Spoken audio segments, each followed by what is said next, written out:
শ্রীমদ ভগবত, তাই না? শ্রীমদ ভাগবত। শ্রী মানে সৌন্দর্য, ভা মানে ভাস্কর বা জ্যোতি, হ্যাঁ, সূর্যের মতো জ্যোতি, হ্যাঁ। আর শ্রীমদ বললাম না, মদ মানে আছে, তাহলে শ্রীমদ মানে কি হলো? যার মধ্যে সৌন্দর্য আছে। শ্রী মানে সৌন্দর্য, আর মদ মানে আছে, যার মধ্যে সৌন্দর্য আছে। আর ভাগবতম, ভা ভা মানে কি? ভা মানে জ্যোতি, ভাস্কর। ভাস্কর মানে কি?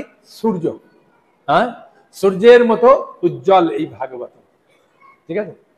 ভা, তার মানে গ, ভা গ বত, তাই না?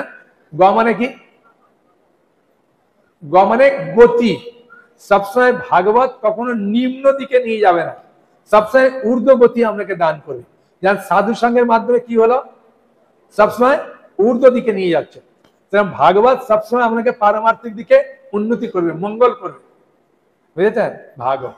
আর ব মানে হচ্ছে বরিষ্ঠ, বরিষ্ঠ মানে শ্রেষ্ঠ, বরিষ্ঠ মানে কি? শ্রেষ্ঠ, হ্যাঁ।